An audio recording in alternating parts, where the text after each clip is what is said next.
Halo Insan Mengor, Belat Ngoprek, selamat datang kembali di channel YouTube kita. Saya Ibtada dari CNC Store Bandung dan Monster Chip Indonesia. Kali ini kita akan mereview modul yang sangat laris. Pokoknya ini modul laris banget. Total kita udah menjual 15.000 modul dan gak tahu mau dipakai untuk apa ini modul. Modul ini adalah modul step up yang berfungsi untuk menaikkan tegangan DC ke DC atau sering disebut dengan modul Bose Converter. Nah, di video ini kita akan bahas secara lengkap, baik dari segi karakteristiknya seperti apa, keunggulannya seperti apa, kemudian kelemahannya seperti apa, sesuai spek atau tidak, dan lain-lainnya. Bakal panjang lah video ini mungkin. Ditambah juga kita akan sekaligus menjawab pertanyaan-pertanyaan teman-teman yang sering ditanyakan mengenai modul ini. Oke, langsung saja, ini dia modulnya, modul Step Up MT3608. Sebenarnya kita ada dua jenis, ada yang polosan seperti ini, ada yang seperti ini, yang ada soket micro USB-nya. Tapi kita akan tes secara terpisah. Untuk video kali ini kita hanya akan mengetes yang polosannya saja. Yang pertama akan kita bahas adalah spesifikasinya. Berikut ini adalah spesifikasinya. Untuk input tegangan bisa dari 2 sampai 24 volt. Sedangkan untuk outputnya bisa kita setting dari 5 sampai dengan 28 volt. Jadi bisa kita sesuaikan sendiri outputnya pengen berapa. Untuk cara pakainya nanti. Sekarang kita lanjut dulu bahas spesifikasinya. Untuk arusnya bisa sampai 2 ampere, tapi pasti ada tapinya ini. Nanti kita akan tes. Kemudian untuk efisiensinya bisa sampai 93%. Tapi ini juga pasti ada tapinya. Nanti kita akan tes juga. Oke, lanjut ke bentuk fisik. Bentuk fisiknya seperti ini. Di sini ada IC utamanya memakai MT3608. IC-nya sangat kecil banget, sebesar biji beras. Aneh, bisa sampai 2 ampere. Amazing lah. Kemudian di sini ada trimmer dengan nilai 104 atau 100 kilo. Ukuran modul ini selain kecil, juga modul ini didesain agar tipis, sehingga trimmernya juga diletakkan tertidur seperti ini. Jadi sebenarnya ini didesain untuk langsung disolder pada PCB.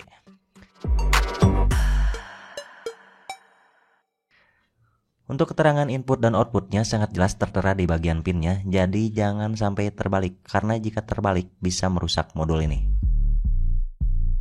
Lanjut ke cara pemakaiannya. Ini agak penting, ada beberapa poin yang benar-benar harus diperhatikan. Poin pertama yang perlu diperhatikan adalah ketika kita akan memakai modul ini, maka tegangan input harus lebih kecil dibandingkan dengan tegangan output. Jika tidak, maka ada kemungkinan rusak. Masalahnya, kita nggak tahu nih, apakah modul ini sudah disetting dari pabrik atau belum. Kalaupun udah disetting, kita juga tidak tahu disetting di berapa volt, 5 volt, 9 volt, 12 volt, atau 24 volt. Oleh sebab itu, ketika kita mau men-setting modul ini untuk pertama kalinya, maka kita harus beri tegangan input yang kecil terlebih dahulu. Poin kedua, masih berhubungan dengan yang tadi, kita jangan memasangkan beban terlebih dahulu sebelum kita setting. Karena sekali lagi, kita nggak tahu apakah modul ini sudah disetting atau belum. Jadi setting dulu, baru beri beban. Poin ketiga yang perlu diperhatikan adalah jangan sampai terbalik memasang input outputnya dan juga polaritasnya. Sekali lagi, jangan terbalik. Oke, jika sudah teman-teman perhatikan poin-poin tadi, sekarang mari kita praktekkan cara makainya. Pertama, kita akan kasih input di tegangan 5 volt terlebih dahulu. Meskipun teman-teman niatnya beli modul ini untuk menaikkan tegangan dari 12 volt ke 24 volt misalnya, namun tetap kita merekomendasikan setting memakai tegangan input 5 volt terlebih dahulu. Jangan langsung diberi tegangan 12 volt. Ingat poin pertama tadi. Setelah kita pasang inputnya, kita pasangkan multitester di bagian outputnya dan barulah kita setting outputnya dengan memutar trimmernya berlawanan arah jarum jam untuk menaikkan tegangannya.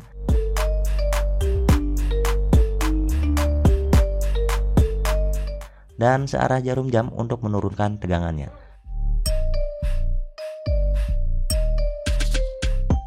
Lalu kita setting di tegangan yang teman-teman butuhkan.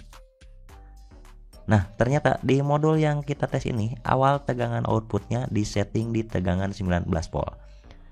Kemudian di sini karena kita mau setting di tegangan 12 volt, maka kita tinggal putar terus sampai mencapai tegangan yang dibutuhkan. Setelah itu barulah kita boleh memasangkan bebannya. Terserah teman-teman bebannya mau apa, asalkan sesuai dengan spesifikasi dan karakteristik modul ini.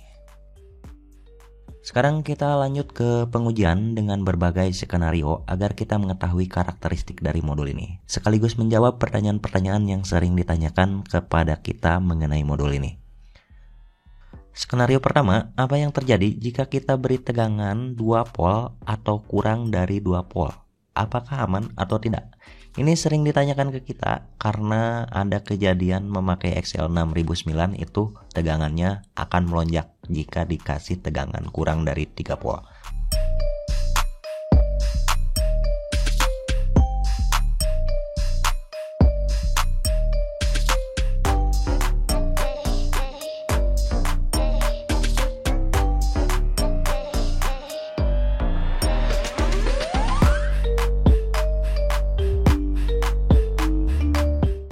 Dari pengujian ini ternyata sesuai spesifikasinya. Dia bisa naikkan tegangan dari 2 volt gak masalah.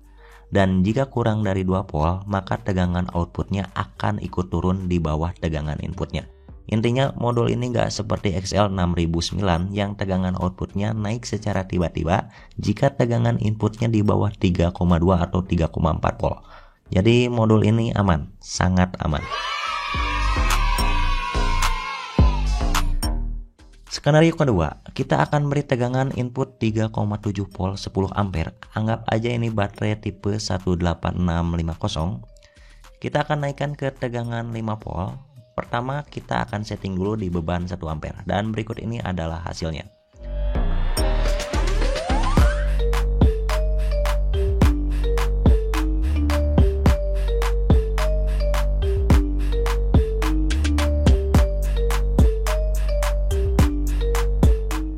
Setelah setengah jam dengan input 3,7 dan output 5 volt dan arus pemakaian di sekitar 1 ampere, modul ini normal dan berjalan dengan baik. Namun, ketika kita naikkan arusnya secara perlahan, hasilnya jika arusnya mencapai lebih dari 1,2 ampere, maka tegangannya drop. Jadi bisa kita simpulkan bahwa modul ini dapat menaikkan tegangan baterai 3,7 volt ke 5 volt dengan arus maksimal ada di 1,2 ampere.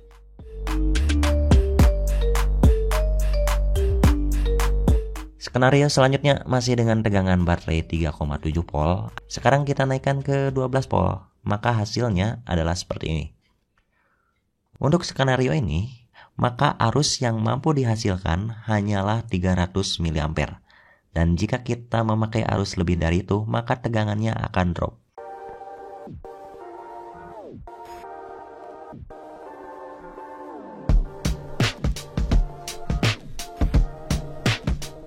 Lanjut ke skenario selanjutnya, kita akan setting di tegangan input 5 volt 2 ampere setara dengan 10 watt. Anggap aja ini adalah sumber daya dari charger HP kita. Kita akan naikkan ke tegangan 12 volt dan kita akan lihat berapa arus yang bisa dikeluarkan oleh modul ini.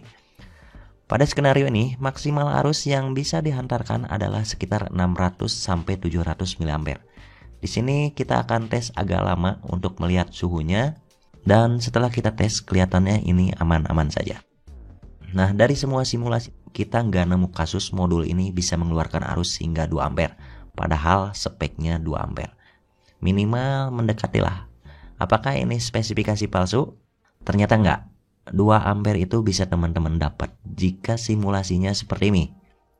Pertama, jika teman-teman pakai input tegangan di 13 volt, kemudian dinaikkan ke tegangan 18 volt, maka arus yang bisa kita dapatkan adalah 1,8 ampere.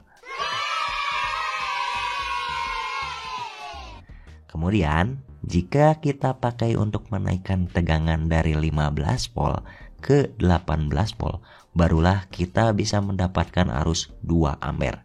Dan suhunya normal, nggak panas, mentok di 65 derajat Celcius. Kita udah coba lama. Tapi pertanyaannya, untuk apa juga kita naikkan tegangan 15 volt ke 18 volt? Coba teman-teman komen kira-kira apa yang membutuhkan tegangan 18 volt. Lanjut ke bagian pertanyaan-pertanyaan yang sering ditanyakan lainnya, yaitu apakah bisa dipakai untuk mencharger HP dengan menaikkan tegangan dari baterai 18650. Kita buatkan rangkaian simulasinya, mungkin gini kali ya. Ini bisa aja, tapi kalau rangkaiannya seperti ini, yang pertama ini agak beresiko karena nggak auto cut off.